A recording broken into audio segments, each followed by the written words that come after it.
మత్తయి సువార్త 27వ అధ్యాయం. మత్తయి సువార్త 27వ అధ్యాయం. మత్తయి సువార్త 27వ అధ్యాయం మొదటి 2 వచనాలు చదువుదాం. ఉదయమైనప్పుడు ప్రధాన యాజకుడును ప్రజలు పెద్దలందరూ యేసుక్రీస్తు వారిని చంపవలనని ఆయనకు విరోధముగా ఆలోచన చేసి ఆయనను బంధించి తీసుకొని పోయి అధిపతి అయిన పొంతు పిలాతునకు అప్పగించును. ఇది మనం స్టడీ చేస్తున్నాం. లాస్ట్ వీక్ ఎంతమంది వచ్చారు? చిన్న మోగజాయికి చేయండి. రాని వారి కొరకు చిన్న వివరణ. ప్రతి ఏడాది శిలువ ధ్యానాలు మనం ధ్యానిస్తున్నాం సరిగ్గా లెంట్ టైంలో. యేసుప్రభు శిలువ చుట్టూ ఎవరెవరు ఏ పాత్ర ఎలా వ్యవహరించారో చూస్తున్నాం. రాయబడిన ప్రకారం మనుష్య కుమారుడు వెళ్ళిపోతున్నాడు, కానీ ఆయన వెళ్ళిపోవడానికి ఎవడైతే కీరోలు పోషించాడో వాడు శ్రమ, వానికి శ్రమ, వాడు పుట్టి ఉండకపోయిన ఎడల అట్టివారికి మేలు. అది యోధా అయినా పిలాతు అయినా ఇంకెవడైనా. అలాంటి సబ్జెక్ట్ మనం కీ రోల్స్ మనం తీసుకుని మనం మాట్లాడుకుంటున్నాం. అందులో పిలాతు గురించి మొదటి భాగం మనం మాట్లాడడం మనకు తెలుసు. ఆ మొదటి భాగంలో పిలాతు యొక్క వైఖరి మనం చూసాం. అయితే సందర్భంలో ఒక మాట, యేసుక్రీస్తు వారి యొక్క బోధలు నమ్ముతారు, యేసుక్రీస్తు వారి యొక్క స్వస్థతలు నమ్ముతారు, యేసుక్రీస్తు యొక్క ఆయన భోజనాలు పెట్టాడు, స్వస్థతలు చేశాడు, సమాజానికి మేలుకరమైన కార్యాలు చేశారని ఈరోజు ఆదివారం కదండి తెలుగు రాష్ట్రాల్లో చెబుతున్న ప్రసంగాలు మీరు ఎవరైనా తిరగేయండి. ఇందాక అన్న కూడా ఉట్టంగించాడు దాన్ని. తెలంగాణ మొదలుకొని ఆంధ్ర, ఆ జిల్లాలు మొదలుకొని ఈ జిల్లాల వరకు ఎన్ని వర్షిప్పులు జరుగుతున్నాయి అన్ని వర్షిప్పులు లైవ్లు ఒకసారి మీరు స్టడీ చేయండి. వాళ్ళ ప్రసంగాలన్నీ ఎక్కడ దిగుతాయి చెప్పనా? స్వస్థతలు చెప్పండి, యేసుక్రీస్తు వారి అద్భుతాలు చెప్పండి, ఆయన ఇచ్చే కార్యక్రమాలు, దీని చుట్టే వాళ్ళ ప్రసంగాలు తిరుగుతాయి తప్ప ఎప్పుడో అమాసకో పున్నానుకో టచ్ చేసేది ఒకే ఒక్కటి, అది ఈస్టర్ దినం లెంట్ టైంలో తప్ప మాట్లాడుకోరు. అదే పునరుద్ధానం సిలువను గూర్చి. ఆ 40 days జ్ఞాపకం చేసుకుంటారు, మిగిలిన ప్రసంగాల్లో గాలి కుదిలేస్తారు. కానీ గమనించండి, బయటోళ్ళు కూడా చరిత్రకారులు అలాగే చదివారు. ఎలా చదివారు? యేసుక్రీస్తు వారు గొప్పవాడని చదివాడు, గొప్ప ప్రసంగికుడని చదివారు, ఆయన మంచి వాగ్దాటు ఉన్నవాడని చదివారు, ఒప్పుకున్నారు ఆయన గొప్పవాడని. కానీ అంతటితో యేసుప్రభుకి ఒరిగేదేమీ లేదు. యేసుప్రభువును మనం చూడాల్సిన కీలకమైనది ఏదన్నా ఉంది అంటే సిలువను గూర్చిన వార్త. సిలువను గూర్చి తెలియాలి, మరణాన్ని గూర్చి తెలియాలి, ఆయన ఎందుకు అలా మరణించాడో తెలియాలి. చాలామంది బోధలు చేస్తున్నారు. ఏమని చేస్తున్నారంటే ఆయన గొప్ప కార్యాలు చేశాడు, గొప్ప స్వస్థతలు చేశాడు. ఒక్క మాటలో చెప్పాలంటే మనుషుల్లో మహానుభావుడు, మనుషుల్లో పుణ్యాత్ముడు. ఇప్పుడు రివర్స్ అడుగుతున్నాను, ఆ ప్రసంగాలు వినేవారికి, అలాంటి ఉద్దేశం ఉన్న వారికి నేను రివర్స్ అడుగుతున్నాను. అంత మంచోడిని ఎందుకు చంపేశారు? చంపితే ఎవరిని చంపాలండి? చెడ్డోడిని చంపాలి. అంత మంచివాడిని ఎందుకు చంపేశారు? ఎందుకు ఆయన్ని సిలువేశారు? ఎందుకు ఆయన్ని చంపేశారు? ఆయన్ని చంపడానికి కారణాలు ఏంటి? అవి ఎతుకుతున్నాం. భయపెట్టే ఒక మాట చెప్పనా? భయం ఉండాలి. నిజంగా చెప్తున్నా, ఈ మాట గుర్తుపెట్టుకుని లైఫ్ లాంగ్. దేవుడు సిలువ లేకుండా, సిలువను గూర్చిన వార్త లేకుండా, ఆయన మరణాన్ని గూర్చిన నమ్మకం లేకుండా దేవుడు ఏ మనిషిని రక్షించడు. ఇది రాసి పెట్టుకోండి కావాలంటే. ఆయన స్వస్థతలు నమ్మినా నీకు రక్షణ వస్తుంది లేదు నాకు తెలియదు.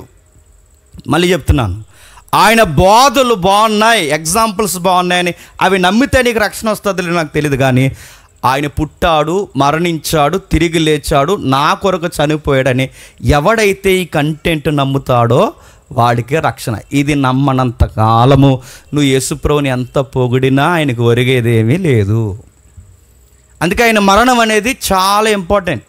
ఆయన మరణం అనేది విలువైనది. ఆయన లైఫ్లో లేదా ఆయన జీవితం మొత్తం మీద మరణం అనేది కీరోలు పోషించింది. దాన్ని మనం స్టడీ చేస్తున్నాం. అందులో పిలాతు అని ఒక క్యారెక్టర్ని తెర మీద తీసుకొచ్చాం. ఆ క్యారెక్టర్ మనకు తెలుసు, ఏమేం చేశాడు ఆ పెద్ద మనిషి, ఎలా వ్యవహరించాడో మనం చూసాం. ఆ చూసిన దాంట్లో ఈ 2వ భాగం మనం గమనిస్తున్నాం. ఏం చేస్తున్నాడు ఈ మనిషి అంటే 3 ప్రశ్నలు అడిగాడు. అక్కడే ఆగిపోయాం, గుర్తుంది కదా? 3 ప్రశ్నలు. ఆ 3 ప్రశ్నలు తెలుసు. ఒకటి, మొదటి ప్రశ్న, సత్యం అంటే ఏంటి అని అడిగాడు. ఏంటట? సత్యం అంటే ఏంటని అడిగాడు. రెండో ప్రశ్న, సత్యం అంటే ఏంటి అడిగిన ఆయన రెండో ప్రశ్న ఒకటి అడిగాడు, నేను నిన్ను విడుదల చేయగలనని అడిగాడు. సుమారు కొన్ని ప్రశ్నలు ఆయన మైండ్లో తిరుగుతున్నాయి పిలాతుకి. సత్యం అంటే ఏంటో తెలుసు, రెండోది అడుగుతున్నాడు. సత్యం అంటే ఏంటో అడిగిన ఆ పెద్ద మనిషికి సత్యం ఏంటో చెప్పే లోపు వినకుండా పోయాడు. ఈరోజు కూడా మనుషులు అలా లేరు చెప్పండి. సత్యం అంటే ఏంటో సౌండ్ వింటారు, సత్యం చెబుతుంటే వింటారా? ఖాళీ లేదు, మనం చాలా బిజీగా ఉన్నాం. సత్యాన్ని చదవం, సత్యాన్ని నేర్చుకోం, సత్యం వింటుంటే మనం వినబడి కూర్చోం. ఓ గంట దాటితే ఆ గంట కూర్చోడానికి ఇష్టపడం. సత్యంలో మళ్ళీ 2 ప్రసంగాలు ఉంటాయి, ఇష్టపడం. సత్యం అంటే ఏంటి అడిగిన ఆ పెద్ద మనిషికి అడిగేంత ఓపిక ఉంది, కానీ వినేంత ఓపిక లేదు ఆ పెద్ద మనిషికి. అందుకే సత్యం అనగా అడిగిన ఆ పెద్ద మనిషికి బైబిల్ చెప్తుంది, సత్యం అంటే ఏంటో తెలుసా? సత్యం అంటే నువ్వు పాపివని చెబుతుంది సత్యం. అది సత్యం. సత్యం అంటే ఏం చెప్తుంది బైబిల్ అంటే, నువ్వు నరకానికి పోతావని చెప్పింది, దేవుని ఉగ్రత ఉందని చెప్పింది. నువ్వు దేవుణ్ణి చెప్పినట్టు ఆయన ఆజ్ఞ పాటించకపోతే నీకు చావు తప్ప ఏరొక దిక్కు లేదని చెప్పింది సత్యం. ఆయన నీ కోసం వచ్చాడని చెప్పింది సత్యం. ఆయన లేకపోతే నీకు మనుగోడు లేదని చెప్పింది సత్యం. ఆ సత్యాన్ని నువ్వు అంగీకరించకపోతే అదో పాతాళానికి పోతావని చెప్పింది సత్యం. సత్యం అంటే ఏంటి అని అడిగాడు. రెండోది అడిగాడు, నువ్వు ఎక్కడి నుండి వచ్చావు అని అడిగాడు. మూడోది అడిగాడు, నేను నిన్ను విడుదల చేయగలను. అంటే ప్రశ్నల సంఘర్షణలో ఊగేస్తున్నాడు అన్నమాట. ఎవరు చెప్పండి? పిలాతు. అంటే ద్వంద్వ వైఖరి ఉందా పిలాతు కంటే? ద్వంద్వ వైఖరి ఉంది.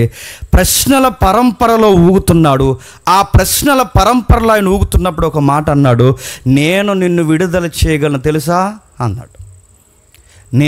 మన లాస్ట్ వీక్ చూస్తాం, నేను సత్యం ఎవరికి ఎక్కదో చెప్పనా? నేను అన్నవాడికి సత్యం ఎక్కదు. ఎందుకంటే నేనన్నవాడు ఫీలింగ్ ఏంటి చెప్పనా? నేను చాలా మంచోడిని అనే ఫీలింగ్లో బతుకుతాడు వాడు. నేను చాలా మంచోడిని ఫీలింగ్లో బతుకున్నోడికి నువ్వు పాపివురు అంటాడు, ఎలా ఒప్పుకుంటాడు? కాబట్టి వాడికి సత్యం ఎక్కదు. పిలాతుకుండే లక్షణాలు ఈరోజు సొసైటీలో ఉన్న మనుషులకు ఉన్నాయి. అందుకే వాడు అడుగుతాడు కానీ తెలుసుకోడు. ఈరోజు అడుగుతారు, చెప్పండి, నేర్పిస్తామంటే నేర్చుకోరు. ఆ రోజు అతగాడన్నాడు, నాకు పవర్ ఉంది, నేను మంచోడిని ఫీల్ అయ్యాడు. ఈరోజు కూడా మనకు పవర్స్ ఉన్నాయి, మంచోళ్ళ ఫీల్ అవుతున్నాం. సత్యం చెబితే ఇష్టపడు. నేను చాలాసార్లు ప్రసంగాలు అంటాను, మనందరం పాపులు అంటే బాగానే ఉంటుంది సమగా, ఎందుకంటే అందరిలో కలిపి అనుకున్నాం కాబట్టి. ఎవడో ఒకరిని సింగిల్గా లేపరే పాపి అన్నాను అనుకోండి, నన్ను ఏమంటాడు చెప్పండి? నాకు 2 సీవాట్లు బట్టి నీలాంటి చర్చకు వచ్చాను చూడని చెప్పి నన్నే ఎక్కిరించేలాగా పక్కన ఇంకొక చచ్చుకుంటే పోతాడా పోడ చెప్పండి? అదే మళ్ళీ చెప్తుంది. ఇవే పిలాతు లక్షణాలు అంటే. గుంపులో పాపులు అని ఒప్పుకుంటాం, కానీ సింగిల్గా నిన్ను నిలబెట్టి పాపి అని సత్యం చెబితే ఒప్పుకుంటావా? పిలాతు ఎక్కడ ఫెయిల్యూర్ అయిపోయాడు చెప్పనా? సత్యం తెలుసుకోవడంలో ఫెయిల్యూర్ అయిపోయాడు.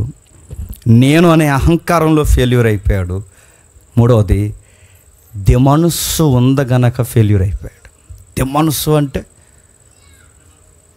2 పడవల మీద అడుగేసే మైండ్ సెట్ ఉంది ఆయనకి. ఏ మైండ్ సెట్ ఉందంటే అపోస్తులు కోట్ చేశారు ఆయన రెఫరెన్స్ని. ఒకసారి చూడండి, అపోస్తుల కార్యములు. త్వరగా కొంచెం హిస్టరీ ఉంది, మీరు వినగలిగితే ఆయన మరణ ముగింపు వరకు చెబుతాను. సమర స్త్రీ లింక్ ఉంది అక్కడ, మీరు వినగలిగితే నేను ఒక్కసారి హిస్టరీ పుట్ట కదపాలనుకుంటున్నాను. మీరు వినేదాన్ని బట్టి ఆధారపడి ఉంటుంది. మీరు వినడం ఆసక్తిగా లేకపోతే ఆ హిస్టరీ పుట్టజోలకు నేను వెళ్ళను. మీరు వినేదాన్ని బట్టి ఉంటుంది. త్వరగా అపోస్తుల కార్యములు 3వ అధ్యాయం. అపోస్తుల కార్యములు 3వ అధ్యాయం 13వ వచనం. అపోస్తుల కార్యములు 3వ అధ్యాయం 13వ వచనం. అబ్రహాము, ఇస్సాకు, యాకోబులని వారి దేవుడు అనగా మన పితరుల దేవుడు తన సేవకుడైన యేసును మహిమపరిచి ఉన్నాడు. మీరు ఆయన అప్పగించితిరి. పిలాతు ఆయనను విడుదల చేయుటకు నిశ్చయించినప్పుడు మీరు ఆయన ఎదుట ఆయనను నిరాకరించిరి. ఆ రిఫరెన్స్ అవుతుంటే మీకు ఏమర్థమవుతుంది? ఏమర్థమవుతుంది చెప్పిన? పిలాతు మైండ్ బయటికి కనిపిస్తుంది. అంటే పిలాతుకి ద్వంద్వ వైఖరి ఉంది, పిలాతుకి దిమనసు ఉంది, పిలాతుకి రెండు మనసులు ఉన్నాయి. ఆ రెండు మనసులు, ఒక మనసు ఏంటో తెలుసా? ఒక మనసు చెబుతుంది ఆయన నీతిమంతుడు అని, ఒక మనసు చెబుతుంది ఆయన ఎలాగైనా విడుదల చేయాలని. ఆ ఒక్క మనసే చెబుతుంది ఈయన యందు నాకు ఏ నేరము లేదని. ఆ మనసుకి సపోర్టుగా తనతో చట్టా పట్టాలు వేసుకుని తన కౌగిలి పంచుకున్న తన భార్య కూడా చెప్పింది ఆ నీతిమంతుని జోలికి చెప్పండి పోవద్దని. అంటే ఆయనకు పక్కన రెండు మైండ్స్ ఉన్నాయి. ఇప్పుడు ఆయనకు ఒక మైండ్ ఏమంటుందంటే ఆయన మంచోడబ్బా. సుమారు 3-4 సార్లు జడ్జిమెంట్ ఇచ్చాడు. ఏమన్నాడంటే ఆయన యందు నాకు ఏ దోషం లేదు, ఆయన యందు నాకు ఏ దోషం లేదు, ఏ దోషం లేదు అని. అందుకే ఎలాగైనా సరే ఆయన విడుదల చేయాలనుకుని ఒక పక్క అనుకుంటున్నాడంట. ఎవరు చేయాలి నీకు, ఎలా అయినా సరే నీకు విడుదల ఇవ్వాలి, ఎలా అయినా ఏముంది నన్ను చంపేంత కారణాలు ఏమున్నాయి, ఎలాగైనా సరే ఈయన వదిలేయాలని ఆయన మీద సింపతి వచ్చింది. ఇది ఒక మైండ్. గమనించండి, తన భార్య కూడా సపోర్ట్ ఇచ్చింది. ఇంత చక్కగా ఉన్నాడు, ఇంత చక్కగా ఉన్న ఆయన ఆ మనసులోనే మరొక మాట అని చెప్పిన. ఒకరోజు యూదులు వచ్చి ఒక మాట అన్నారు. చూడండి, ఆ చదివితే బలి అనిపిస్తుంది అండి. ఆ రిఫరెన్స్ మీకు ఎలా కనబడిందో నాకు తెలియదు, కానీ చదివినప్పుడు నాకు ఒక్కసారి గుండె జల్లు మంది. అది పిలాతుకు కూడా అనిపించింది. ఏమని? 19వ అధ్యాయం యోహాను సువార్త 19వ అధ్యాయం, యోహాను సువార్త 19వ అధ్యాయం, యోహాను సువార్త 19వ అధ్యాయం 7వ వచనం చూడండి. అందుకు యూదులు మాకొక నియమము కలదు, తాను దేవుని కుమారుడని ఇతడు చెప్పుకుని గనుక ఆ నియమము చొప్పున ఇతడు చావవలనని అతనితో చెప్పిరి. మరి ఎక్కువగా భయపడి. దేనికి భయపడి? పాయింట్స్ మీరు నోట్ చేయండి. ఆయన మైండ్ ఎలా ఉందో మీరు పిలాతు కళ్ళ ముందున్నట్టే ఫీల్ అవ్వండి. పిలాతు ఎలా బిహేవ్ చేస్తున్నాడో ఒకసారి చూడండి. పిలాతు కొన్ని పాయింట్స్, తెలియాల్సిన విషయాలు తెలిసాయి. అడగాల్సిన ప్రశ్నలు అడిగాడు. అందులో శ్రేష్టమైన ప్రశ్న అడిగాడు. సత్యం అంటే ఏంటి, నువ్వు ఎక్కడి నుండి వచ్చావు, ఇలాంటి ప్రశ్నలు అడిగాడు. నాకు అధికారం ఉంది, ఈ ప్రశ్న కూడా అడిగాడు. దాని వెనకాలే మరొక మైండ్ సెట్ ఉంది, ఈయన యందు ఏ దోషము లేదని. దాని వెనకాల సపోర్ట్ మైండ్ ఇంకొకటి ఉంది, తన భార్య ఆయన నిజముగా నీతిమంతుడు. ఇప్పుడు మరొక మైండ్ తెలుసుకోవాల్సింది తెలుసుకున్నాడు. అదేంటో తెలుసా? ఈయన నిజముగా దేవుని కుమారుడు. భయపడిపోయాడట. ఏ విషయం మీద ఈయన మీద మీరు నేరారోపణ చేస్తున్నారు, ఏ నేరారోపణ మీద ఈయన చంపమని మీరు అడుగుతున్నారు? మోతుబరులారా మిమ్మల్ని అడుగుతున్నాను, మోతుబరులైన పరిసయ్యులు శాస్త్రులారా, ఈయన ఏ కారణం మీద మీరు చంపాలని కోరుకుంటున్నారని అడిగితే అప్పుడు వాళ్ళు అన్నారు దేవుడు కుమారుడు అని ఆయన క్లెయిమ్ చేసుకుంటున్నాడు. మా ధర్మశాస్త్రం ప్రకారం అది దేవదూషణ. మా ధర్మశాస్త్రం ప్రకారం దేవుడు కుమారుడు అంటే సాక్షాత్తు దేవుడు. దేవుణ్ణని చెప్పుకుంటున్నాడు. అందుకే దేవుణ్ణని చెప్పుకోవడం దేవదూషణ. దీని ప్రకారం ఈ మనిషిని మేము చంపాలనుకుంటున్నామని వాళ్ళ వెర్షన్ వాళ్ళు చెప్తే ఈ మనిషికి ఎలాగ అర్థమైంది తెలుసా? అమ్మో ఈయన దేవుడు కుమారుడు అని భయపడ్డాడట. తన భార్య చెప్తుంది, తన కాన్సెప్ట్ చెప్తుంది, తన యొక్క లా పాయింట్స్లో తన జడ్జిమెంట్ చెబుతుంది. ఇంత చెబుతున్న తన మైండ్ ఒకటి అంటుంది, ఈయన జోలికి పోకూడదు అని. ఎంత తెలిసి ఇన్ని తెలిస్తే ఈ మైండ్ ఎలా చెబితే ఇంకో మైండ్ ఇంకొకటి అందంట. ఆయన నీతిమంతుడైనా దేవుడైనా దేవుడి కుమారుడైనా ఇప్పుడు ఈయనకి మనం సపోర్ట్ చేయడం వలన మనకి ఏమన్నా ఆర్థికంగా కలిసి వస్తుందా అని లెక్కలేసుకున్నాడట. నా మాటలు మీకు అర్థమవుతున్నాయి లేదంటే? డిమాండ్స్ అంటే తెలుసా? అన్నీ తెలిసి ఏం ఆలోచిస్తున్నాడు చెప్పండి? నా ఉద్యోగం ఏమైపోద్దో, పబ్లిక్ తిరగబడితే రేపు పొద్దున్న పైకి సెంటర్లకి, అంటే స్టేట్ నుంచి సెంటర్లకి నా మీద వ్యతిరేకమైన లెటర్ ఒకటి పైన వారికి యూదులు, ఈ పెద్ద మనుషులు, ఈ మత పెద్దలు రాస్తే రేపు పొద్దున నా సింహాసనం ఏమైపోద్దో అని కంగారు అయిపోడంటే ఎంత సబ్జెక్ట్ తెలిసినా దేనికి ఓటేశాడు చెప్పండి? తెలిసి ఈ లోకంలో యేసు ప్రభుకి సపోర్ట్ చేస్తే రాయితీలు పోతాయని తెలిసి చెప్పండి లోక సంబంధమైన జీవితానికి ఓటేశాడు. నేను అడుగుతున్నాను, మీకు తెలియదా సత్యం అంటే ఏంటో? నేను అడుగుతున్నాను, మీకు తెలియదా దేవుడు కుమారుడు అంటే ఎవరో? నేను అడుగుతున్నాను, మీకు తెలియదా ఆయన యందు ఏ దోషం లేదని? ఎంత సత్యం తెలిసినా మళ్ళీ చెప్తున్నాను, అప్పుడప్పుడు మన జీవితాల్లో దేనికి ఓటేస్తాం చెప్పండి? లోకంలో బతుక్కే మనం ఓటేస్తాం. మనం లోక సంబంధమైన జీవితానికే ఓటేస్తాం. ఉదాహరణ చెప్తాను వినండి. క్రైస్తవ పెళ్ళిళ్ళు ఎలా జరగాలో మనకు తెలుసు. క్రైస్తవ పెళ్ళిళ్ళలో ఏ వాతావరణం ఉండాలో మనకు తెలుసు. అన్నీ తెలుసు.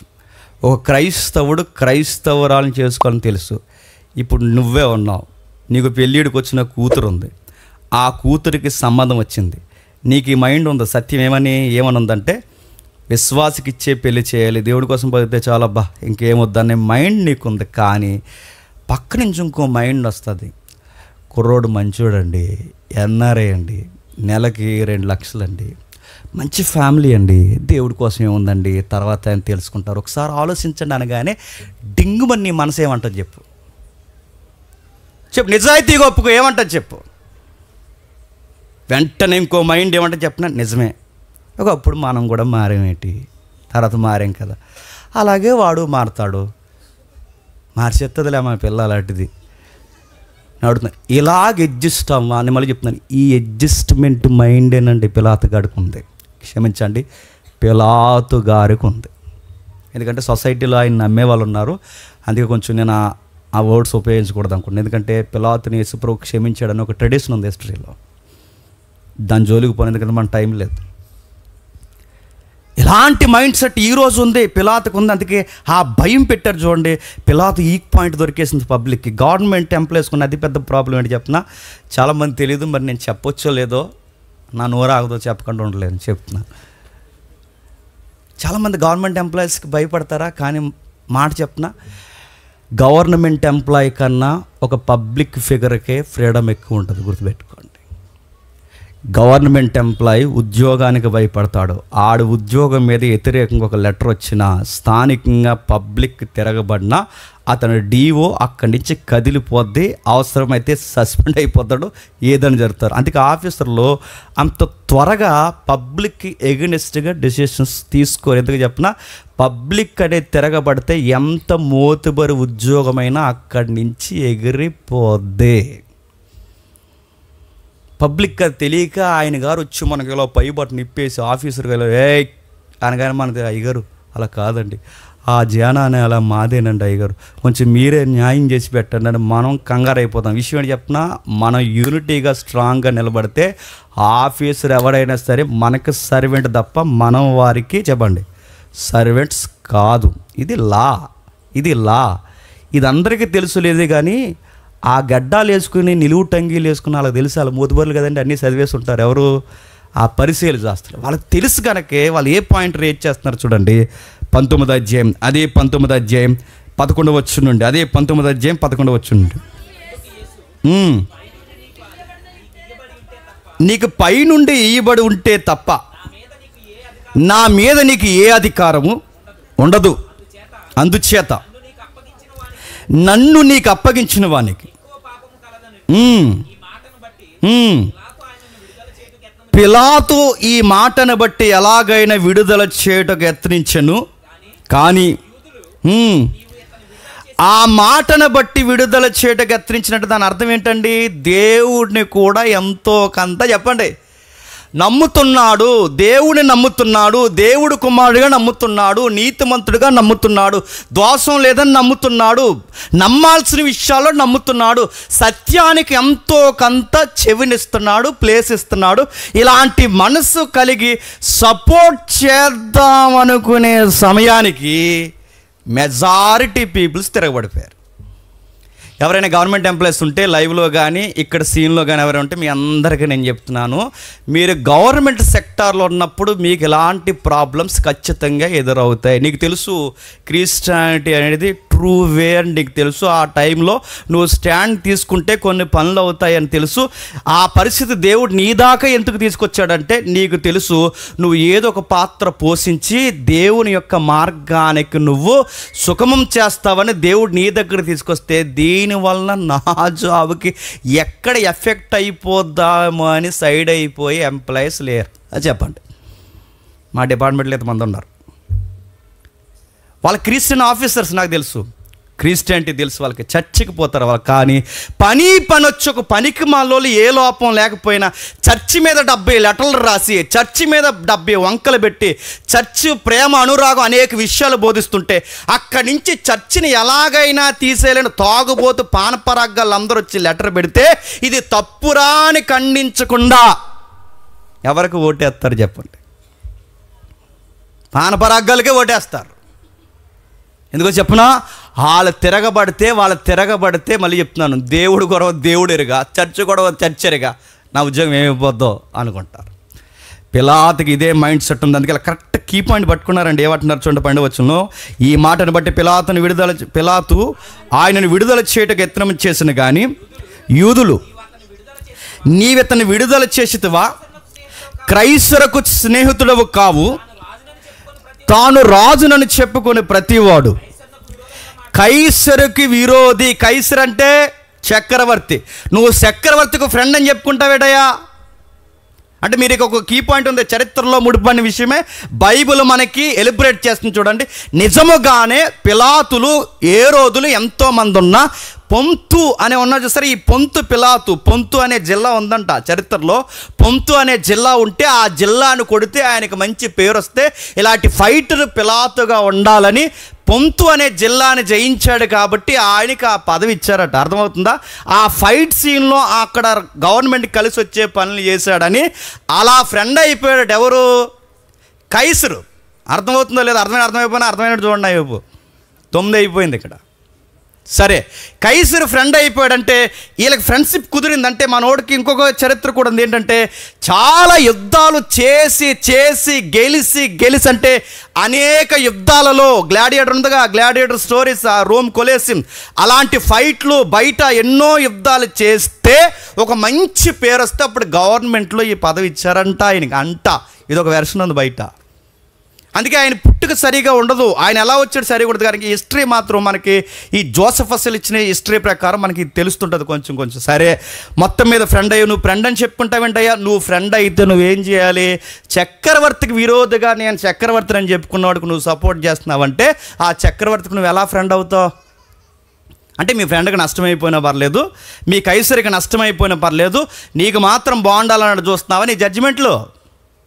ఇలాంటిది ఎప్పుడైతే ఆయన మీద ఇలాంటి పాయింట్స్ తీసుకొచ్చారో కంగారు అయిపోయాడు. అందుకే కిందికి పిలాతు ఈ మాటలు విని యేసును బయటికి తీసుకుని వచ్చి రాళ్ళు పరిచిన స్థలమందు నాయపేట మీద కూర్చుని పెట్టి ఎబ్రీ భాషలో ఆ స్థలమునకు గబ్బతా అని పేరు పెట్టాను. ఆ దినమున పస్కాను సిద్ధపరచు దినము అతడు ఇదిగో మీ రాజు అని యూదులతో చెప్పగా అందుకు వారు ఇతన్ని సంహరించుము సిలువ వేయమని కేకలు వేసిరి. పిలాతు మీ రాజును సిలువ వేయుదునా అని వారిని అడగగా ప్రధాన యాజకులు కైసరు తప్ప మాకు వేరొక రాజు లేడనిరి. అప్పుడు సిలువ వేయుటకై అతనికి అప్పగించను. మీరు గమనించండి, దేవుని కుమారుడని పిలాతుకు తెలుసా తెలియదా? తెలుసు. నీతిమంతుడని తెలుసా తెలియదా? తెలుసు. ఆయన యందు దోషం లేదని తెలుసా తెలియదా? తెలుసు.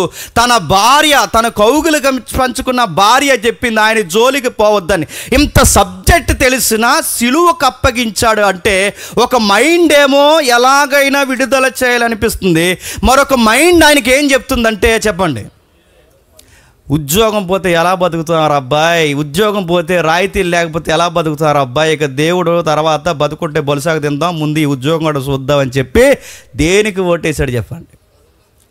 లోక సంబంధమైన పదవకే ఓటేశాడు. చూడండి, దీన్నే దిమన్స్ అంటారు. బైబిల్ ఒక మాట ఉంది, ఒకసారి యాకోబు పత్రిక త్వరగా చూడండి, త్వరగా ముగించేద్దాం.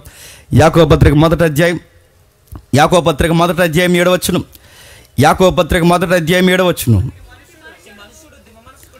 అట్టి మనుష్యుడు దిమనస్సుకుడై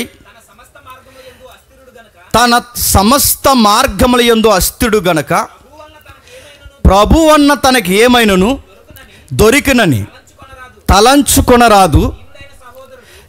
ఏంటట?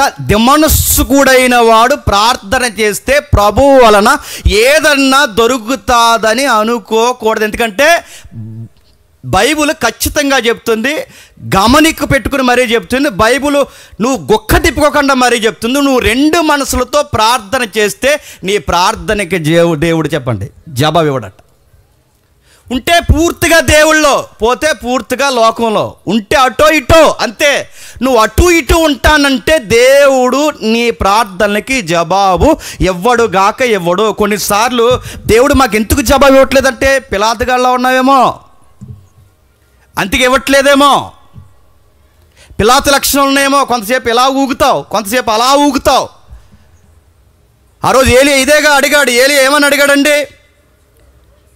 మనస్సుతో ఉండొద్దు, రెండు ఆలోచనతో ఉండొద్దు. ఉంటే పూర్తిగా యెహోవా, లేదా ఉంటే పూర్తిగా లోక సంబంధమైన దేవత. అటుంటారో ఇటుంటారో తెలుసుకోండి. అటో ఇటో రెండు ఆలోచనలు వద్దు. రెండు పడవల మీద అడుగేస్తే ఏమవుద్ది? మునిగిపోతావు. ఆ పడవ అలా పోద్ది, ఈ పడవ ఎలా పోద్ది. మధ్యలో మునిగిపోయిన తర్వాత అప్పుడు మనం ప్రేయర్ ఏంటి చెప్పినా, ఏంటి ప్రవ్వా అలా ముంచేసావు, ఎలా వదిలేసావు ఏంటి ప్రవ్వా, నీకు తగునా, నీ మీద నేను ఆనుకొని నిన్నే దేవుడిగా విశ్వసించినప్పుడు నన్ను మధ్యలో ఎలా ముంచేసి పెట్టాను అడిగితే నిన్నేమంటాడు? ఆయన ముంచే లేదు చెప్పు, నిన్ను నువ్వే ముంచేసుకున్నావు. ఆయన ముంచేలేదు, ఏదో పడవెక్కర అబ్బాయి అని చెప్పాడు. కానీ నువ్వేం చేసావు చెప్పు? నీకు అన్నీ తెలుసు, దేవుడు కుమారుడని తెలుసు, నీతిమంతుడని తెలుసు, చనిపోతున్నాడని తెలుసు, ఆయన యందు ఏ దోషం లేదని తెలుసు, సత్యమేంటో తెలుసుకోవాలన్న ప్రశ్న నీకు తెలుసు, అన్నీ తెలిసినా లోకానికి ఓటేసావు చూసావా, అందుకే నీ ప్రార్థనకి జవాబు రాదు. చెప్పండి, మునిగిపోతావు. అందుకే డిమాండ్స్ అనేది పిలాతు ఓడిపోవడానికి కారణం ఏంటి చెప్పిన, ఆయనకి రెండు మనసులు ఉన్నాయి. మళ్ళీ చెప్తున్నాను, ఏదో ఒక డిసిషన్ తీసుకోవాలంటే, ఏదో ఒక నిర్ణయం. ఇంకా దేవుడు అంటే ఇంకా దేవుడు, ఇంకంతే. దేవుడు, సంఘము, సహవాసము, ప్రేమ, సువార్త, ఇంకా అలా అనుకున్నాం. ఇంకా నాగిటి మీద చేయేస్తాం, ఇంకా అదే ప్రిపేర్ అవ్వు. చాలా కాలం క్రితం ఒక పెద్ద మనిషి ప్రసంగాలు చేసేవాడు. ఎవరు ఏంటని అడగడు, మీకు ఇలాంటి సేవలు పెద్ద అయిపోతే ఇలాగా. ఆయన ఏమన్నాడు చెప్పిన, యాత్రికులం.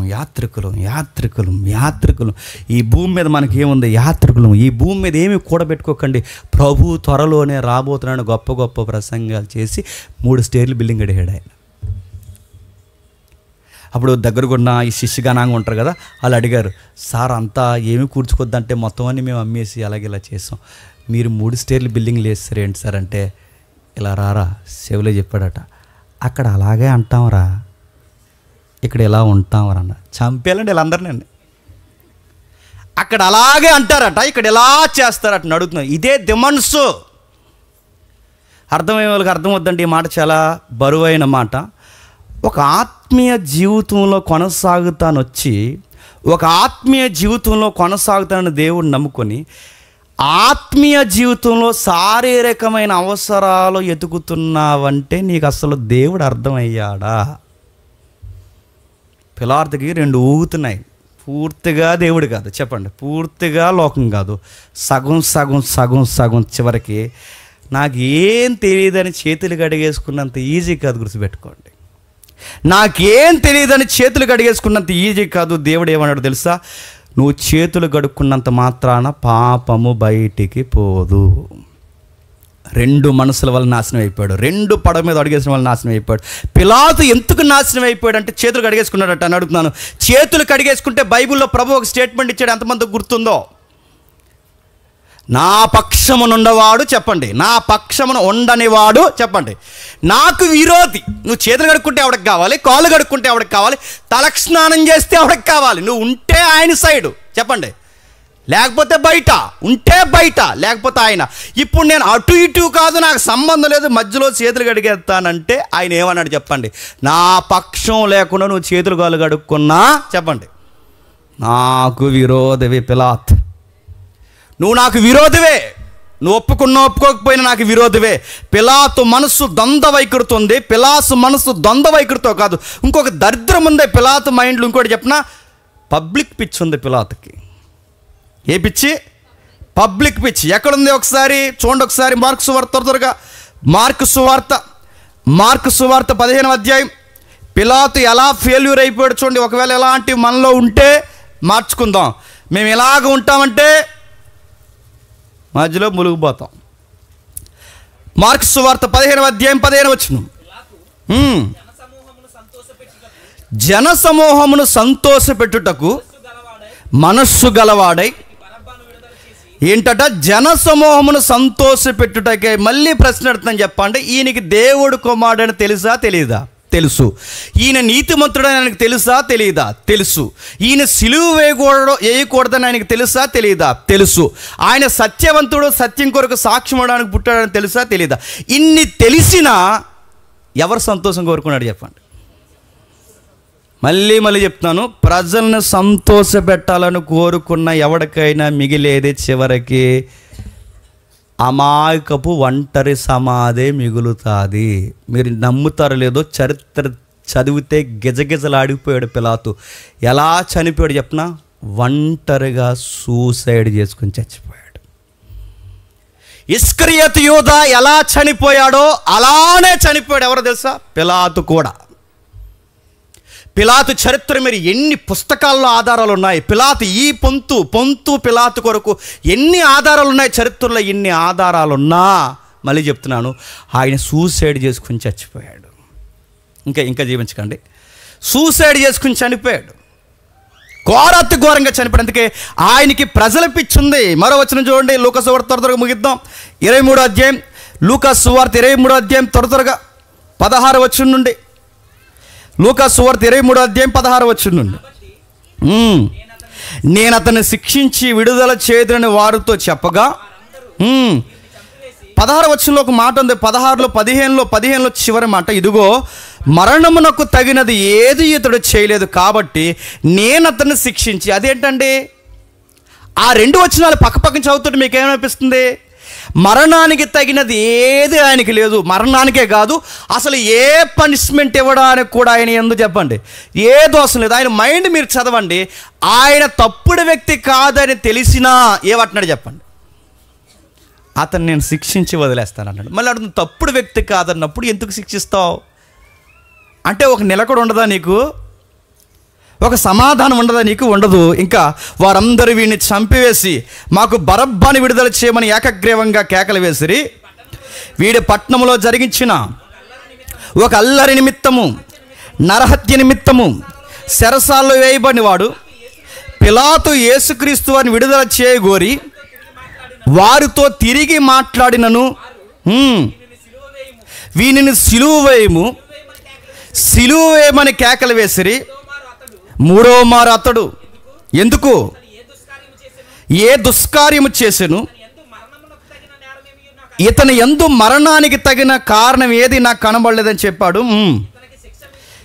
ఇతనికి శిక్ష విధించి విడుదల చేతునని వానితో చెప్పగా, అయితే వారు ఏకపట్టుగా చాలా కేకలు వేసిరి, పెద్ద కేకలు వేసిరి.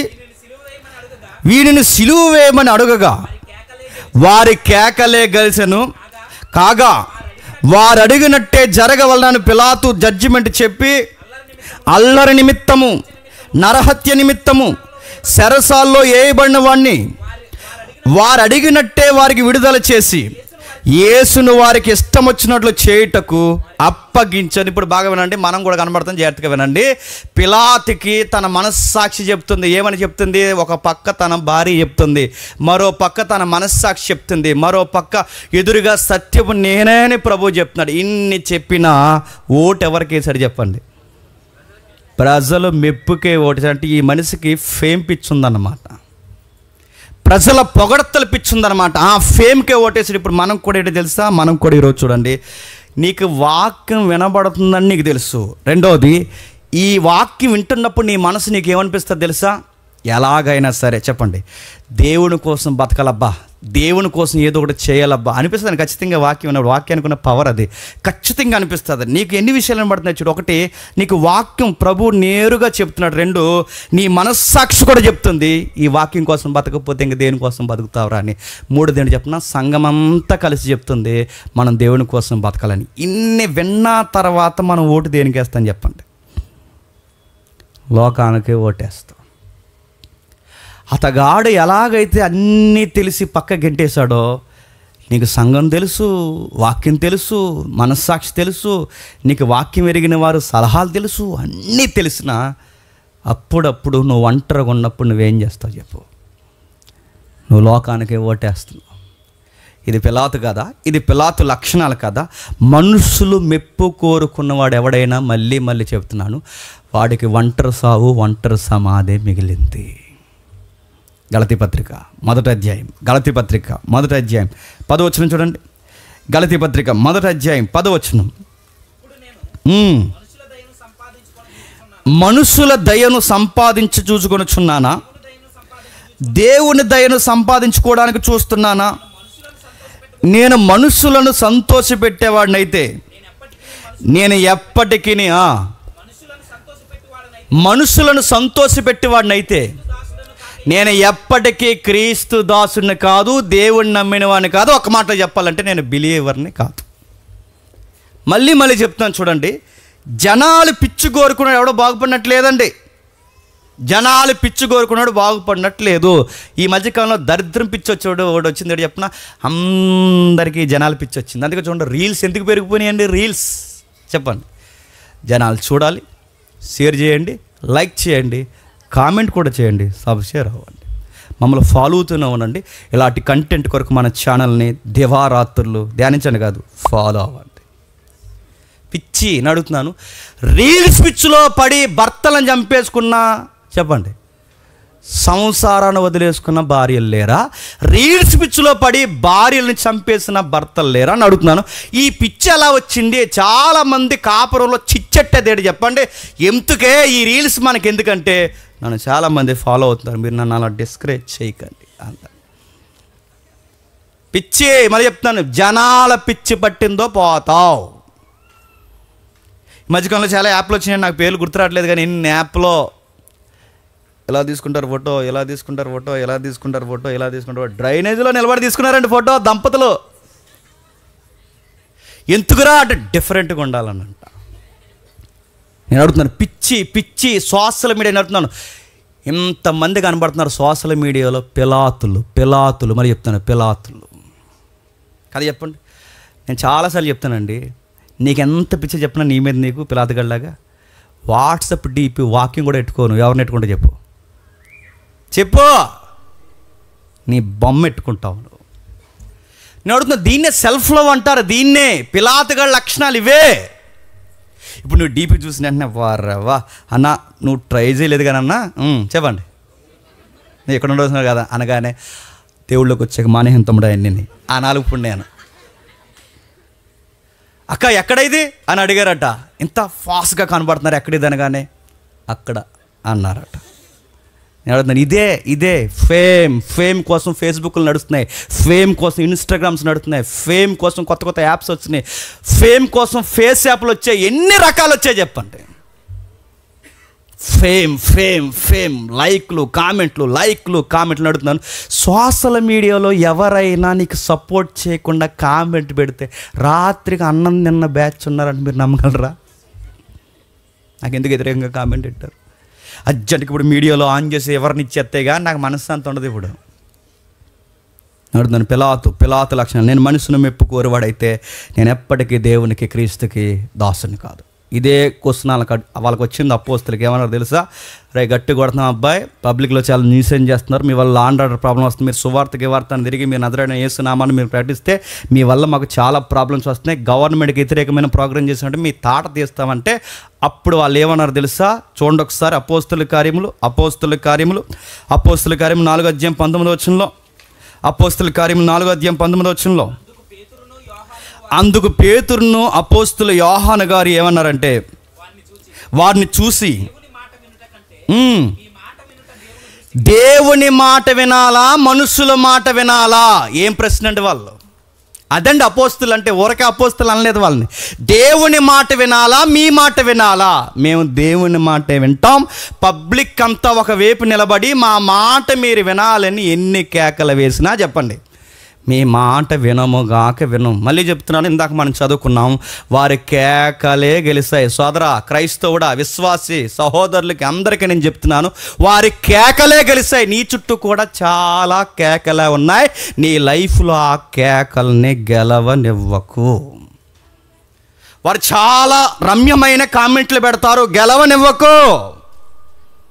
నీ భక్తిని చెడగొట్టే ఎన్నో కేకలు వెనకాలేస్తారు, గెలవనివ్వకు. మనుషుల సపోర్ట్ ఎప్పుడు తీసుకోకు, గెలవనివ్వకు. వాళ్ళు అలాగే తీసుకున్నాడు, వారి కేకలే గెలిచంటే నీ లైఫ్లో ఏ కేకలు గెలుస్తున్నాయి? నీ ఫ్రెండ్ బోర్డు సలహా కేకలు గెలుస్తున్నాయా, లేకపోతే ఒక లోక సంబంధించిన సలహాలు కేకలు నీ లైఫ్లో గెలుస్తున్నాయా? నీ ప్రభువును కాదన్నంత ఏ కేకలు నీ లైఫ్లో గెలుస్తున్నాయి? వారి కేకలే గెలిచాయి. ఈరోజు క్రైస్తవుడి జీవితంలో పిలాతులాగే మనకు మనస్సాక్షి ఉన్నా, వాక్యం ఉన్నా, సత్యమైన సంఘం ఉన్నా, జీవిత భాగస్వామి కూడా మన దేవుని కోసం బతుకుదామని చెబుతున్నా, కానీ ఏం గెలుస్తున్నాయి చెప్పండి? మన జీవితంలో లోకస్తుల కేకలు, వాళ్ళ ఆలోచనలే మన జీవితంలో గెలుస్తున్నాయి. వాళ్ళు చేసినట్టే మనం చేస్తున్నాం, వాళ్ళు తిరిగినట్టే మనం తిరుగుతున్నాం, వాళ్ళు నవ్వునట్టే మనం నవ్వుతున్నాం, వాళ్ళు ఎంజాయ్ చేసినట్టే మనం చేస్తున్నాం. ఏం గెలుస్తున్నాయి చెప్పి నీ లైఫ్లో? లోకమే గెలుస్తుంది నీ లైఫ్లో. అందుకే పిలాతుకి దొరకని సమాధానం అపోస్తులు చెప్పారు, మేము మనుషుల మాట వినముగాక విను. గలతీ పత్రికలో పౌలు చెప్పాడు, నేను ఎప్పటికీ మనుషులను సంతోషపెట్టను, మనుషుల మాట చెప్పండి విననుగాక వినను. మరో మాట చెప్పనా, చరిత్రలో పిలాతు చాలా ధైర్యవంతుడు, కానీ మీరు చరిత్ర చెప్పలేని లేఖనాల దర్యాప్తులో పిలాతును బయటకు లాగితే, చరిత్రలో పిలాతు చాలా ధైర్యవంతుడు, కానీ లేఖనాల వెలుగులో పిలాతు పిరుకోడు. ఎవరు చెప్పండి? పిరుకోడు. జీవితంలో భయపడిపోయి బతికిన వాడు పిరుకోడు. ప్రభు పక్షమును ఉండలేక భయపడిపోయిన పిరుకోడు. ప్రభు పక్షమున స్టాండ్ తీసుకోలేని పిరుకోడు. మళ్ళీ చెప్తున్నాను, పిరుకోడు. మరో మాట చెప్తున్నా, అసలు నరకానికి పోయే జాబితా లిస్టు ఆ సింహాసనం ముందు చదివితే ఆ లిస్టులో ఫస్ట్ టైటిల్ ఎవరితో వస్తుంది చెప్పనా? చెప్పండి. పిరికివారు. ఎక్కడుంది? ప్రకటన గ్రంథం ఒకసారి చూడండి. ప్రకటన గ్రంథం నరకానికి పోయేవారిలో ఫస్ట్ జాబితా, ఫస్ట్ క్యాటర్ ఎవరు ఉంటారో చెప్తున్నాడు చూడండి అక్కడ. ప్రకటన గ్రంథం 21వ అధ్యాయం, ప్రకటన గ్రంథం 21వ అధ్యాయం, ప్రకటన గ్రంథం 21వ అధ్యాయం ముగించేద్దాం. పిరికి 8వ వచనం, 21వ అధ్యాయం 8వ వచనం. పిరికి వారును, అవిశ్వాసులను, నరహంతకులు, వ్యభిచారులు, మాంత్రికులు, విగ్రహారాధికులు, అబద్ధికులందరూ అగ్నిగంధకములు మండు గుండములో పాలు పొందుదురు. ఈ రెండో మరణమే నరకం. ఇప్పుడు చెప్పండి, నరకానికి పోయేవారి జాబితాలో మొదటి కేటగిరీ చెప్పండి, పిరికోడు. మళ్ళీ చెప్తున్నాను, పిరికోడు. మనుషుల్లో అందరికన్నా ప్రమాదకరమైన వాళ్ళు ఎవరు చెప్పండి? చెప్పండి, పిరికోడే.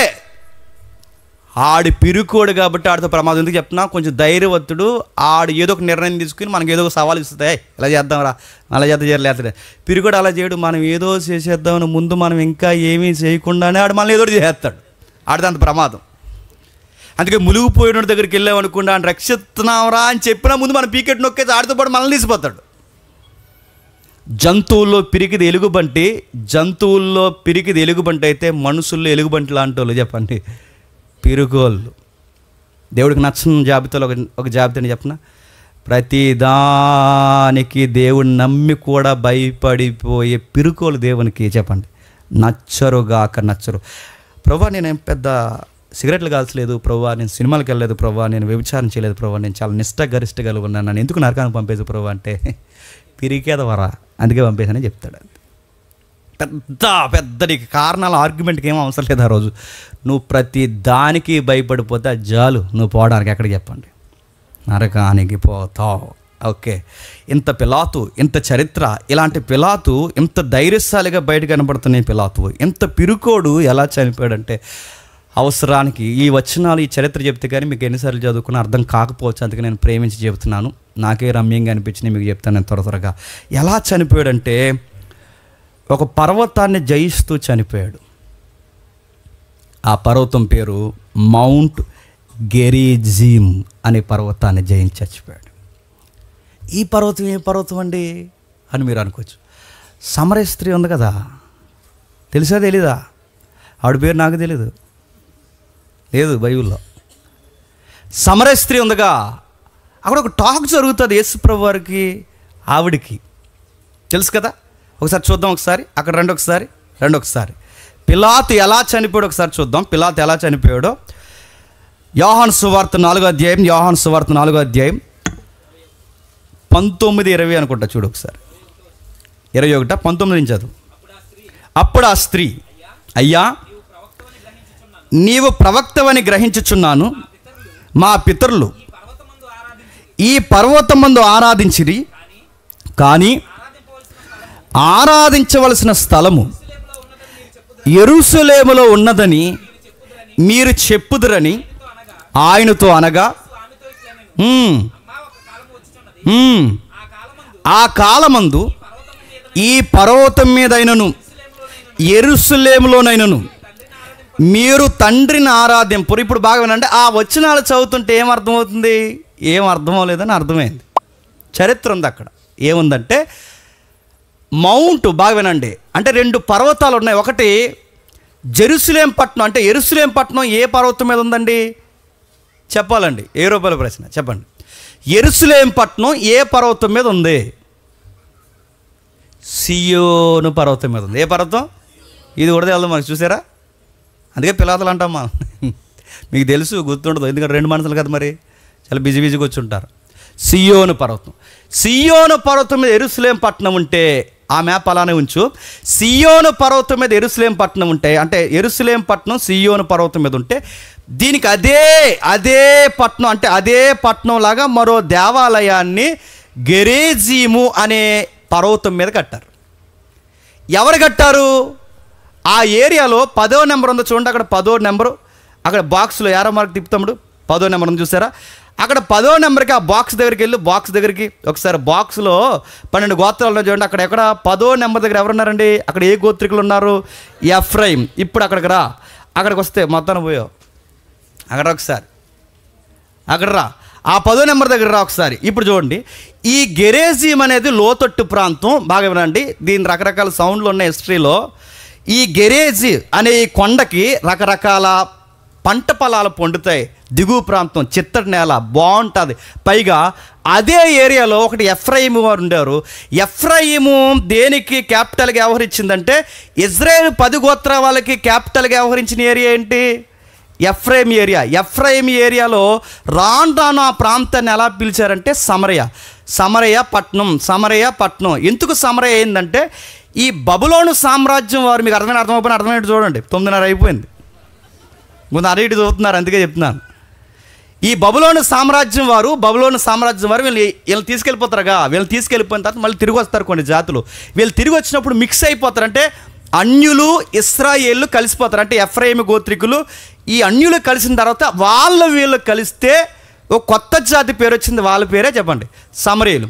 ఈ సమరీయులు వీళ్ళు ఏం చేస్తున్నారంటే, తిరిగి వచ్చిన తర్వాత ఇక యెరూషలేం వరకు వెళ్ళలేరు. ఎందుకు? అప్పటికే మరి దేశం 2 ముక్కలు అయిపోయిందిగా. ఈ 10 గోత్రాలేమో ఉత్తర భూభాగం, ఈ 2 గోత్రాలేమో దక్షిణ భూభాగం. 2 గోత్రాల దక్షిణ భూభాగంలో సొలొమోను కట్టించిన మందిరం ఎక్కడుంది? దక్షిణ భూభాగంలో ఉంది, సియోను పర్వతం మీద. మరి ఇప్పుడు అక్కడి నుంచి ఇక్కడికి రావడానికి ఒప్పుకోరు. పైగా సమరీయులు అంటే పడదు. అందుకు వీళ్ళందరూ ఏం చేశారంటే, మోసే యొక్క ఆ తాల్ముడ్, అంటే ఆ పాత గ్రంథాలు ఏవైతే ఉన్నావో ఆ మోసే చట్టాలన్నీ తీసుకుని అక్కడి వరకు మనం వెళ్ళేదే ఉంది. ఇది కూడా పుణ్యపర్వతమే. యెహోషువ టైంలో, క్షమించండి, మోసే యెహోషువ టైంలో కూడా ఈ పర్వతం కొరకు దేవుడు ప్రవచనం చెప్పాడు కదా, ఈ పర్వతం మీద కూడా దేవుడు ఉంటాడని చెప్పి అక్కడ ఒక చిన్న గుడి కట్టారు. ఆ గుడిలో వాళ్ళు ఆరాధించడం మొదలుపెట్టారు. అక్కడే ధర్మశాస్త్రం చదువుతారు, అక్కడే మోసే చట్టాలు చదువుతారు, అక్కడే ప్రవక్తల గ్రంథాలు చదువుతారు, అక్కడే ప్రార్థన చేస్తారు. ఇక్కడ కూడా మోసే యొక్క ప్రవచనాలు ఉన్నాయని బాగా నమ్ముతారు కనుక ఆ పర్వతం మీద ఆరాధిస్తారు. అందుకే మేడం గారు అన్నారు, ఏమని చెప్పండి, అర్థమైతే ధన్యత. ముఖ్యాంశాలు మళ్ళీ చెప్పమంటారా? చెప్పండి. ఎవరు ఇక్కడ మేడం? ఎవరు? సమరయ స్త్రీ ఏమంది? మా పితరులు పర్వతం మీద ఆరాధిస్తారే అందే. ఆ పాయింట్ ఎందుకంది? ఆ గెరీజీము కొండ మీద ఆరాధిస్తారు వాళ్ళు. చాలామంది తెలియక ఫ్లోలో ఏమంటారంటే సేనాయి పర్వతం అంటారు. కాదు, సేనాయి పర్వతం ఎక్కడుందండి? సేనాయి పర్వతం ఎక్కడుంది? అక్కడ ఈజిప్ట్ దాటి అరేబియా ఎడారికి వస్తే అక్కడ ఉంటుంది సేనాయి పర్వతం. అక్కడ దీనికి దానికి సంబంధం లేదు. ఇక్కడ గెరేజీము కొండ. అందుకే ఆవిడ ఏమంటుందంటే, మా పితరులు కొండ మీద ఆరాధించారే, మీరేమంటారు? కొండ మీద కాదు, సియోను కొండ మీద ఆరాధించాలంటారు. మీరేమో సియోను కొండ అంటారు, మేమేమో గెరేజీము కొండ అంటాం. ఈ ఆర్గ్యుమెంట్ చెప్పడానికి నా దగ్గరకు వచ్చామని ఎవరిని అడుగుతుంది ఆ మనిషి? యేసు ప్రభువు వారిని ప్రశ్నిస్తుంది. అప్పుడు ఆయన అన్నాడు, అమ్మా కొండలు కాదమ్మా, కొండల మీద ఆరాధన కాదమ్మా, ఈ స్థలాలు దేవాలయాలు కాదమ్మా, ఒక కాలం వస్తుందని చెప్పాడు. అంటే ఈ మౌంట్ గెరేజిమ్ ఏదైతే ఉందో ఆ రోజుల్లో నిష్ట కలిగిన మత పెద్దలు ఉండేవారట. అంటే వాళ్ళకు కూడా పూజారులు ఉన్నారన్నమాట. ఆ పూజార్లకి ఎవడో ఉప్పందిచ్చేసాడండి. ఈ గాలివార్తలు చెప్పే వాళ్ళు కుదురుంటారు కదండి. ఏమన్నారంటే మోసే యొక్క బంగారు పాత్రలు ఎక్కడెక్కడో దాసాడు అన్నారంట. ఎవడంటారు? గాలిగలు కుదురుంటారు కదండి. మోసే పాత్రలు, ఎందుకంటే దీనికి ప్రవచనాలు ఉన్నాయి. ఒకసారి చూస్తారు, లుక్ వేసి వస్తాను, ఎందుకన్నా మంచిది. ఒకసారి ద్వితీయోపదేశకాండం తీయండి. ద్వితీయోపదేశకాండం 11వ అధ్యాయం, ద్వితీయోపదేశకాండం 11వ అధ్యాయం 29వ వచనం. నీవు స్వాధీనపరచుకున్న దేశమున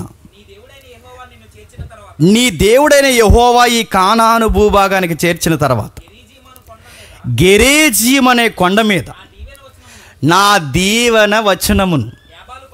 చూసారా, గెరేజీము కొండ మీద ఏమున్నాయంట? దీవెన వచనాలు. అందుకే మరి ఎవడో పుట్టించేశాడు ఆ వచనాలు కలిపేసి. ఏమన్నాడంటే దీవెన వచనాలు కాదు, మోసే బంగారు పాత్రలు కూడా ఎక్కడ ఎట్టడాను కానీ వెంటనే తయారైపోయాడు. ఏం పట్టుకుని? తవ్వేయడానికి. ఇవి ఉన్నాయండి, హిస్టరీలో రికార్డెడ్ ఎవిడెన్స్ ఉంది. ఈ పట్టుకుని తవ్వేయడం కాదు. ఏదో సినిమా వచ్చింది ఈ మధ్య, ఏదో హిస్టరీ మూవీ వచ్చింది కదా, ఈ ఔరంగజేబు తెగ వస్తాయి కదా వార్తలు, చావా. ఈ చావా మూవీలో ఆడేదో డైరెక్టర్ ఏదో కిట్టించాడండి, ఏదో చెప్పాడు. హిస్టరీ అది కాదు. మళ్ళీ చెప్తున్నాను, మీరు గమనించండి. చావా స్టోరీని ఇంత బ్రీఫ్ రాశారు, రివ్యూ రాశారు. చావా సినిమాలు మనం చెప్పకూడదు కానీ మీకు హిస్టరీ కొంచెం పక్కకి వెళ్ళిందని చెప్తున్నాను. చావా సినిమాలో ఔరంగజేబు అతను చంపేసినట్టు తీసాడట, కానీ హిస్టరీ అది కాదు. అసలు అతన్ని శరసాలు వేసి హింసించింది ఎవరు చెప్పనా? శివాజీయ తన కొడుకుని శరసాలు వేసాడు. ఇది హిస్టరీ, ఇది తీయలేదు. ఈ దొంగ సినిమా తీసి ఏం చేసి చెప్పిన, ముస్లిమ్స్కి హిందువులకి గొడవ పెట్టడానికి ముస్లిమ్స్ని ఎలాన్స్గా జీవించారు. అసలు చరిత్ర అది కాదు. శివాజీనే కొడుకు, శివాజీ గారే కొడుకుని పట్టుకెళ్ళి లోపలేసి చరిత్ర అది జీవించలేదు. అది బ్లాక్ చేసి పడేశాడు. అందుకే ఇప్పుడు గొడవ అవుతుంది. అందుకే ఎవడో సుప్రీంకోర్టులో వేసాడు, చూశారు కదా. సరే ఇది వదిలేయండి. ఇలాంటి గాలి వార్త ఎవడు మీకు ఇది పెద్ద అయిపోతే చెవులు సావా అనగానే ఇలాగ ఎవడో చెప్పేసాడు. ఏమనంటే అక్కడ ఆ సినిమా చూసిన తర్వాత ఆ లోపల ఆ హీరో అట్ట చచ్చిపోయేటప్పుడు ఆ లంకిమిందులని అక్కడ దాచాడని తవ్వేస్తున్నారు. చూసారు, అక్కడికి వెళ్ళి వీడియో వచ్చింది కదా బయటికి. రాత్రి అంతా లైట్లు వేసి తవ్వేస్తున్నారు. ఒక లైట్ ఇక్కడ కట్టేసుకున్నాడండి, తెగ తవ్వేస్తున్నారు.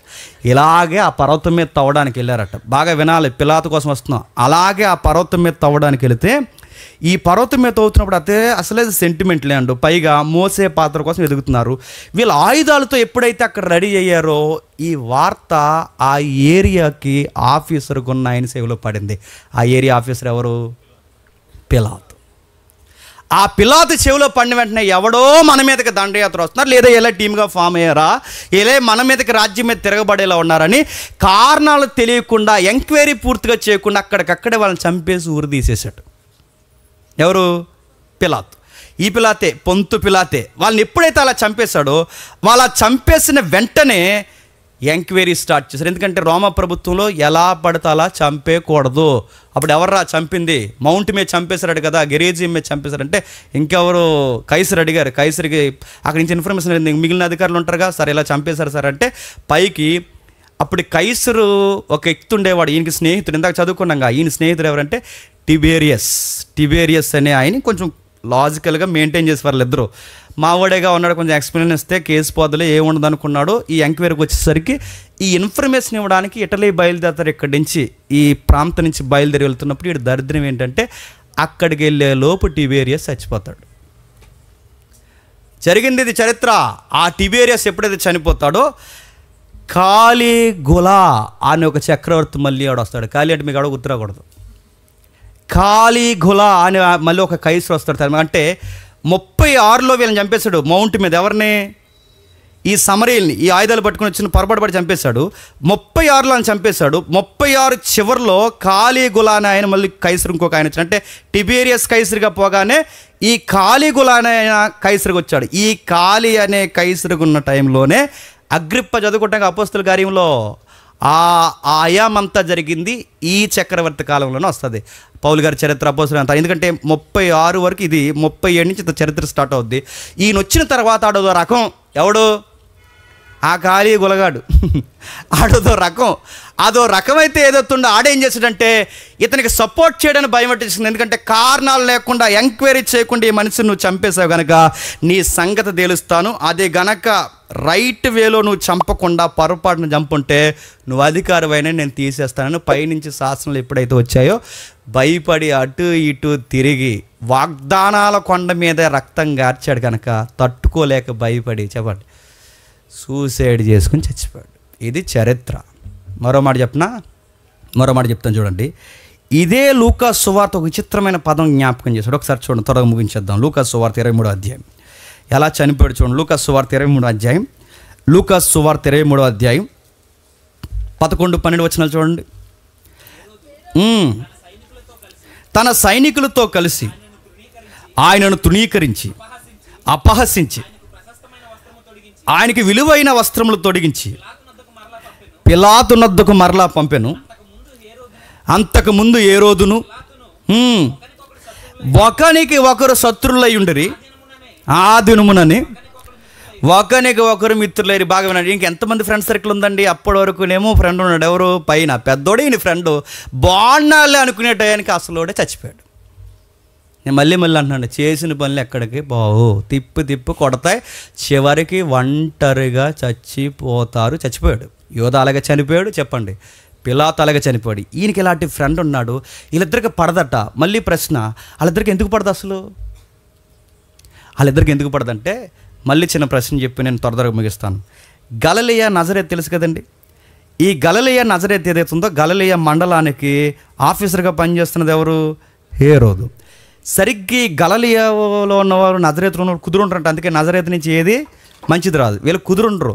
వీళ్ళు కుదురుండకుండా ఏం చేస్తారంటే ప్రతిదాన్ని ఏదో ఒక విషయంలో గొడవలు పెట్టుకోవడమో, రాస్తారోకలు చేయడమో, ప్రభుత్వానికి విరుద్ధమైన పనులు చేయడం, పైగా మత పెద్దలను కూడా ఎదిరించడం, ఇలాంటి పనులన్నీ ఆ గలిలయ నుంచి ఈ నజరేతు నుంచి చేస్తున్నారు కనుక ఈ టైంలో ఆ గలిలయ ప్రజలు ఇక్కడ ఈ జెరూసలేం దగ్గర వరకు వచ్చి వాళ్ళకి ఇబ్బంది కలిగిస్తుంటే ఈ మనిషి ఏం చేశాడంటే యెరూషలేంలో బలిస్తారుగా, యెరూషలేం దేవాలయంలో బలిస్తారుగా, ఆ బలిచ్చే సమయానికి గలిలయలను కొంతమంది తీసుకొచ్చి బలి పశువులతో పాటు గలిలయ పౌరులను కూడా చెప్పండి దేవాలయం బలిపీఠం మీద బలిసేసాడు. ఎక్కడ ఉంది ఇది? ఒకసారి ఒక లుక్కేసి వచ్చింది, ఎందుకంటే మంచిది.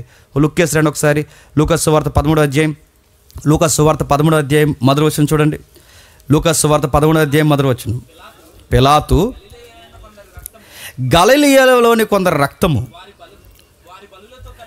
వారి బలులతో కలిపి ఉండెను. ఏంటట? మళ్ళీ వినండి. గలిలయ ప్రాంతానికి చెందిన కొంతమందిని బలులతో కలిపి చంపేశాడట. ఎవరు చేయించాడు ఇది? పిలాతు. ఎవరు చేయించారు చెప్పండి? పిలాతు. ఇప్పుడు ఆడికి సర్రం అనిపోయింది. ఏంటి? నా పౌరుల్ని, నా కింద ఉన్న నా నియోజకవర్గంలో ఉన్న వారిని కనీసం నాకు ఒక మాట కూడా చెప్పకుండా ఈ మనిషి నా పౌరుల్ని ఏం చేశాడు? బలిపీఠమే జంపించేస్తాడా అని ఇది పెట్టుకున్న టైం కోసం ఎదురు చూస్తున్నాడు. ఆ టైం కోసం ఎదురు చూస్తున్నప్పుడు మళ్ళీ సేమ్ గలిలయ నజరేతు కేసు ఇప్పుడు ఎవరి దగ్గరికి వచ్చింది చెప్పండి? 9:30 అయింది. చెప్పండి. పిలాతు దగ్గరికి వచ్చింది. ఇప్పుడు మళ్ళీ చేయకుండా చంపేస్తే గొడవ పెద్దదవుద్దా చిన్నదవుద్దా చెప్పండి? పెద్దదైపోద్ది. అందుకే ఒక సాఫ్ట్ ఫ్లేవర్ కోసం ఏం చేశాడంటే నీకు నాకు పెద్ద గొడవలు ఉండకూడదని అనుకుని ఏం చేశాడంటే ఇదిగో ఇది నీ కేసు, నేను మొదటి ఇది అలా జరిగింది, నీకు నాకు గ్యాప్ వచ్చింది, నీకు మళ్ళీ అలా జరగడానికి వీల్లేదు, ఇది నీకు సంబంధించిన కేసు అని ఒక మంచి సింపతి కొరకు కేసు అక్కడికి పంపించాడు అన్నమాట. అర్థమైందా? అందుకే వాళ్ళ దగ్గర గొడవ వచ్చింది. ఇప్పుడు ఏ కేసుల కోసం అయితే గొడవ వచ్చిందో మళ్ళీ అదే కేసులో ఆ ఏరియా నుంచి వచ్చేసరికి అబ్బాయి ఇదిగో నీ యొక్క అధికారానికి నేను వ్యతిరేకం కాదు, నేను సపోర్ట్ చేస్తున్నాను పైన ఉన్నా కానీ ఇదిగో ఈ కేసు నీ దగ్గరికి పంపిస్తున్నాను చూడండి, నేను ఎంత గౌరవిస్తున్నాను చూడ అన్నట్టు ఎవరిని పావులో ఒప్పివేస్తున్నారు చెప్పండి? ఇక్కడ యేసుక్రీస్తు వారిని పావులో ఒప్పిస్తే ఆడేం తక్కువ తినలేదు. నీ అధికారాన్ని నేను ఏమి ఎదిరించను, అప్పుడు గొడవ అప్పుడే. ఇప్పుడు నేను నీ అధికారాన్ని నేను గౌరవిస్తున్నాను, మళ్ళీ నీ దగ్గరికే నేను చెప్పండి పంపుతున్నానని. బాగా వినండి.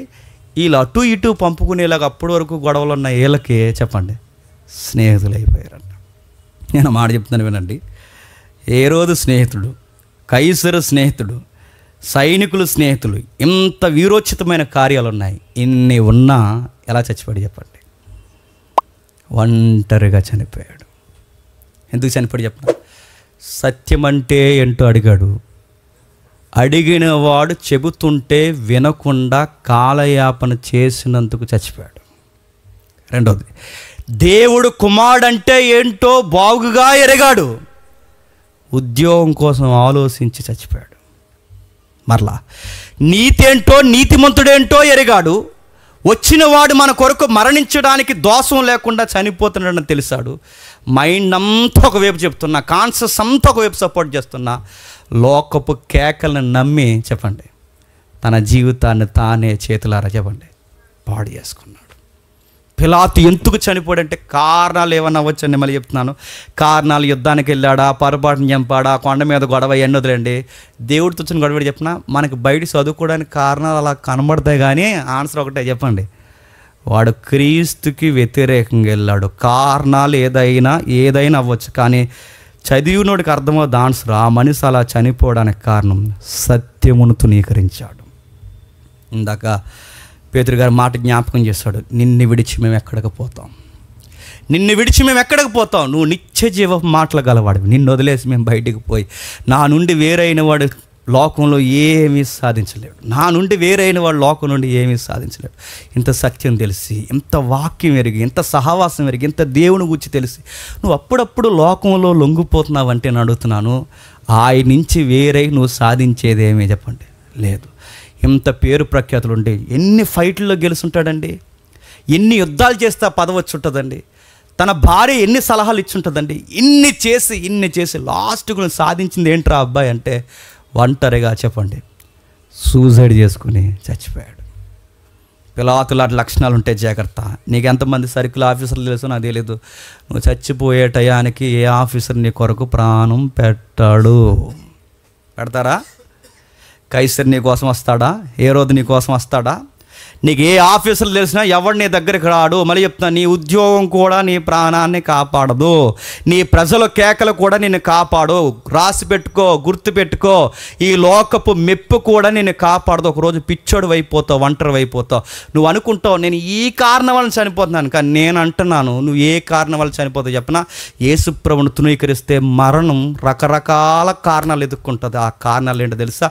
అది నేను మింగేయడానికి వస్తుంది. ఎందుకంటే పాపము గర్భము దాలిస్తే దానికి వచ్చే రిజల్ట్ చెప్పండి మరణం. అతిపెద్ద పాపం ఏంటో తెలుసా? అన్నీ తెలిసి యేసుప్రభువును పక్కన పెట్టడమే చెప్పండి అతిపెద్ద పాపం. జాగ్రత్త. 2 మైండ్లు ఉన్నాయేమో తీసే వెళ్ళే లోపుని మళ్ళీ చెప్తున్నాను, 2 మైండ్లు ఊగుతున్నాయేమో, ఒకటి లోకము, ఒకటి దేవుడు.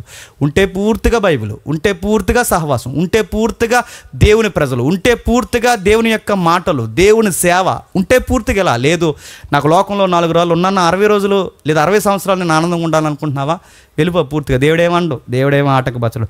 పండు తంచుతున్న వాళ్ళని ఆపలేదండి ఆయన, పండు తెంచుతున్న వాళ్ళని ఆపలేదండి. నిన్నెందుకు ఆపుతాడు? వెళ్ళిపోతానంటే వెళ్ళిపో, కానీ ఒకటి మాత్రం గుర్తుపెట్టుకో, ఉంటే పూర్తిగా లోకంలో లేదా చెప్పండి పూర్తిగా దేవుళ్ళో. అటు ఇటు కాకుండా ఉన్నావో ఇస్కరియోతు యోధ, మళ్ళీ చెప్తున్నాను, శిలువ ధ్యానాలు చదువుతున్నప్పుడు ఇస్కరియోతు యోధ అలాగే చచ్చిపోయాడు, పిలాతు అలాగే చనిపోయాడు. ఇక కొన్ని పాత్రలు ఉన్నాయి, చదువుదాం. శిలువలో మళ్ళీ చెప్తున్నాను, మనుష్య కుమారుడు రాయబడిన ప్రకారం వెళ్ళిపోతాడు, కానీ ఎవడు గోకి అందులో పాత్ర పోషిస్తాడో చెప్పండి వాడికి శ్రమ, వాడు పుట్టి ఉండని ఎడల చెప్పండి వానికి మేలు. మీకు భయపెట్టే మాట చెప్పిన, మీరు వచ్చారు దేవుళ్ళలోకి, వస్తే దేవుని కోసం బతకండి. అటు ఇటు బతికితే మళ్ళీ చెప్తున్నాను, మీరు రాకుండా ఉంటేనే బాగుండు. అనవసరంగా వచ్చారు నన్ను అడిగితే మళ్ళీ చెప్తున్నాను, మీరు రాకుండా పూర్తిగా అలా ఉండిపోయినా బాగుండు. లోకల్ ఇంకేమీ తెలియకుండా అలా పోదురు. ఇంత తెలిసి మీరు పోయి ఇన్ని సంఘాలు ఉండగా మళ్ళీ ఈ చర్చికి వచ్చారు చూసారా, నీకు ఇంకా ప్రమాదం అని చెప్తున్నాను. ఇన్ని తెలిసి ఎంత లోతైన వాక్యం తెలిసి మళ్ళీ చెప్తున్నాను, ఎన్నో లగ్జరీ చర్చిలు ఉన్నాయి, ఇక్కడికి వచ్చారు చూసారా, జాగ్రత్త. సత్యంలో ఉన్నారు జాగ్రత్త, దేవుళ్ళు ఉన్నారు జాగ్రత్త. ఇది తృణీకరిస్తే మళ్ళీ చెప్తున్నాను, పిలాతుకే దిక్కులేనప్పుడు మళ్ళీ చెప్తున్నాను, మనం పెద్ద పిలాతు సామాన్యులు ఏమైపోతాం.